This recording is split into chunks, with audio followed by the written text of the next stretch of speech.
नमस्कार दोस्तों। तो सल्तनत काल हमने ख़त्म कर दिया था। उसमें मोहम्मद बिन तुगलक में मैंने बताया था, जब मोहम्मद बिन तुगलक दक्षिण की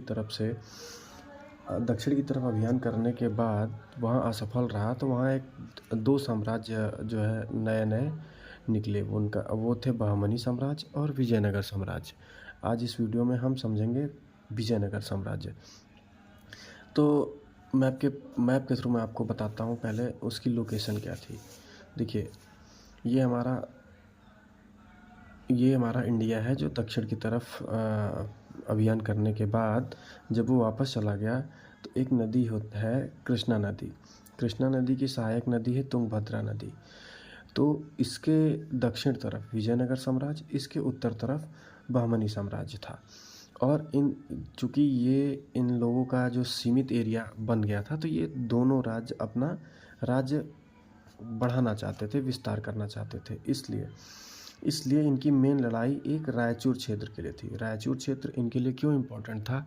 क्योंकि उस समय संसाधन जो थे वो कृषि के थे। उनको कमाई, उनसे धन सिर्फ कृषि से ही होता था। और रायचूर क्षेत्र जो था ये कृष्णा नदी और तुंगभद्रा नदी के दोआब पर था। दोआब का क्षेत्र की ज़मीनें जो है बहुत उपजाऊ होती हैं, तो ये रायचूर क्षेत्र के लिए उनकी लड़ाइयाँ हुआ करती थी।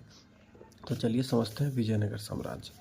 तो दक्षिण की क्षेत्र की पढ़ाई करने से पहले हम एक दो सवाल आपको बताते हैं कि साउथ में सबसे पहले अभियान करने वाला राजा कौन था? सॉरी, सुल्तान। साउथ में सबसे पहले अभियान करने वाला सुल्तान कौन था? अलाउद्दीन खिलजी। और दूसरा या लास्ट उसको कह सकते हैं मोहम्मद बिन तुगलक। मोहम्मद बिन तुगलक की मैंने आपको ट्रिक बताई थी, MVP most valuable player, Mohammad bin Tughlaq. इससे आप रिलेट कर पाएंगे।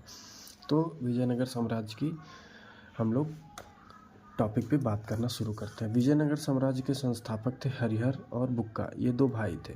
इन्होंने 1336 ईस्वी में विजयनगर साम्राज्य की स्थापना की। विजयनगर साम्राज्य में हम मुख्यतः 4 वंशों के बारे में पढ़ेंगे: तुलुव वंश, सालुव वंश, आरवीडु वंश और संगम वंश। तो संगम वंश जो चला विजयनगर साम्राज्य में 1336 से 1485 तक चला।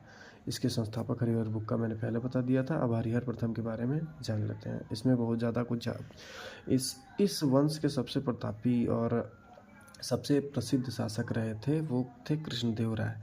उनके बारे में पढ़ेंगे। उससे पहले हम इन और जो राजाओं ने शासन किया है उनके बारे में पढ़ेंगे। हाँ, एक चीज़ और, जो कृष्णा नदी के ऊपर बहमनी साम्राज्य था, उनके जो राजा थे वो मुस्लिम थे। और कृष्णा नदी के नीचे जो साम्राज्य विजयनगर साम्राज्य था, उनके राजा जो थे वो हिंदू थे। और हम लोग विजयनगर की पढ़ाई कर रहे हैं।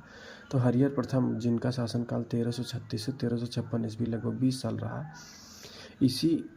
इन्हीं के समय बहमनी शासकों से संघर्ष प्रारंभ हुआ।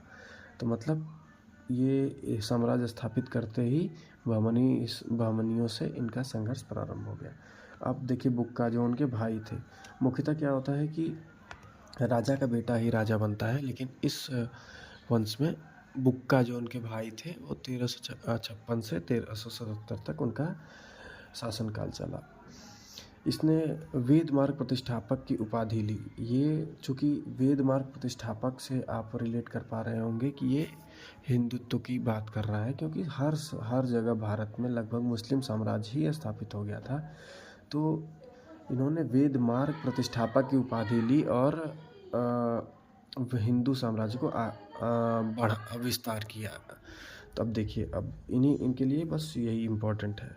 नोट में क्या लिखा है? बुक्का के पुत्र कंपन ने मदुरा की जीत, इस अवसर पर उसकी पत्नी ने गंगा देवी ने मदुरा विजयम की रचना की। बुक्का का पुत्र कंपन था जो मदुरा के क्षेत्र में जीता। उसी अवसर पर उसकी पत्नी गंगा देवी ने मदुरा विजयम की रचना की। अब तीसरा आता है हरिहर द्वितीय। हरिहर द्वितीय का शासनकाल चला 1377 से 1404 ईस्वी तक। ये ऐसा राजा था जिसने महाराजा धीराज की उपाधि धारण की और इसने संपूर्ण दक्षिण भारत पर साम्राज्य का विस्तार किया। इसके नीचे संपूर्ण दक्षिण भारत पर अपना साम्राज्य का विस्तार किया। इसने क्या किया कि बहमनियों से उनका बेलगांव छीना और गोवा छीना। इधर गोवा था और इधर ही बेलगाम, इन दोनों को छीन लिया, ये हरिहर द्वितीय ने किया। ये इम्पॉर्टेंट है, ये क्वेश्चन आता है कि किस हिंदू शासक ने महाराजा धीराज की उपाधि धारण की, तो वो हरिहर द्वितीय थे। अब देखिए इनके बाद शासन करने आएंगे देवराज प्रथम 1404 से 1422 ईस्वी तक। इनके कार्यकाल में ये हुआ था कि इन्होंने तुंगभद्रा नदी जो कि कृष्णा की सहायक नदी है, इस पे बांध बनवाकर विजयनगर तक लाए थे। विजयनगर यहाँ पर था और यहाँ से बांध बनवाते हुए विजयनगर तक ये लाए थे। कौन? देवराय प्रथम। देव से आप रिलेट कर पाएंगे, जो देवताओं की तरह काम करता है किसानों के लिए, क्योंकि उस समय किसानी ही सबसे प्रमुख सोर्स था आमदनी का। तो देव वाला काम क्या है?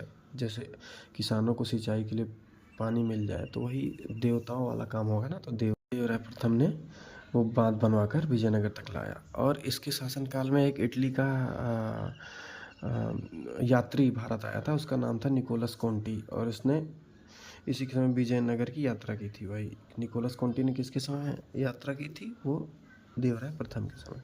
अब आता है देवराय द्वितीय 1422 और 1446 तक। इस वंश के सबसे प्रतापी शासक था देवराय द्वितीय। इस वंश का, किस वंश का आप लोग बताइए? ये संगम वंश का सबसे प्रतापी शासक था देवराय द्वितीय, और इसने गजवेटकर और इमादी देवराय के नाम से प्रसिद्ध था। इसके समय फारसी यात्री अब्दुल रज्जाक इसी के समय दक्षिण भारत आया।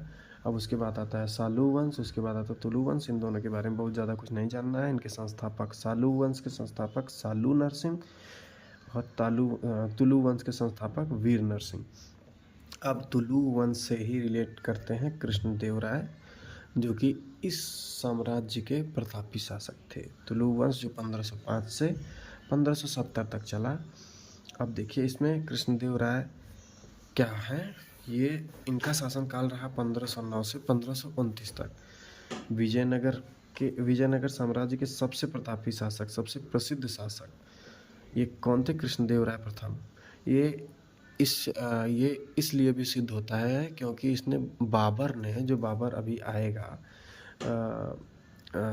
जो मुगल वंश का संस्थापक एक तरह से बाबर है, उसी के आने से मुगल वंश की स्थापना हुई। तो उसने अपनी आत्मकथा में इसकी चर्चा की है। अब देखिए कृष्णदेवराय प्रथम गोलकुंडा युद्ध में कुतुब शाह को पराजित किया। ये कुतुब शाह जो बहमनी से थे, बहमनियों की तरफ से युद्ध करने आए थे। तो गोलकुंडा के युद्ध में किसको हराया? कुतुब शाह को हराया। इन्होंने कौन सी उपाधि धारण की? अभिनव भोज और आंध्र भोज। अभिनव भोज और आंध्र भोज, इससे क्वेश्चन आता है। अभिनव भोज और आंध्र भोज किसकी उपाधि थी? तो वो थी कृष्णदेवराय प्रथम की। और इनका जो शासनकाल था, कहा जाता है कि ये क्लासिकल एज था। किसके लिए? तेलुगु साहित्य के लिए, क्योंकि इन्होंने साहित्य को बढ़ा चढ़ाकर वैल्यू दी थी और उनका विकास हुआ था इनके शासनकाल में। तो तेलुगु साहित्य का क्लासिकल युग किसे कहा जाता है? वो था कृष्णदेवराय प्रथम का युग।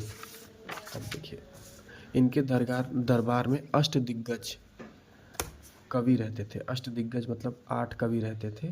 तेनालीराम रामाकृष्ण इन्हीं के दरबार में रहते थे।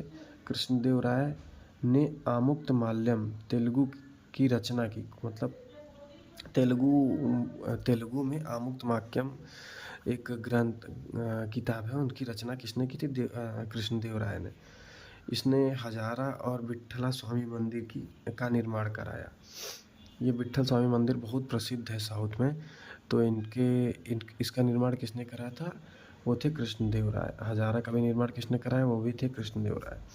अब देखिए नोट में क्या हम लिख सकते हैं? 1565 में तालीकोटा, इसको राक्षसी और तांडी का युद्ध कहते हैं, जो विजयनगर साम्राज्य और बहमनियों के बीच हुआ था 1565 में। इसमें क्या हुआ था? विजयनगर की हार हो गई थी। तालीकोटा का युद्ध में क्या था कि बहमनी जो थे वो 5 टुकड़ों में थे। उन्होंने एक साथ मिलकर विजयनगर की तरफ आक्रमण किया था, इसलिए वहाँ हार हो गई थी।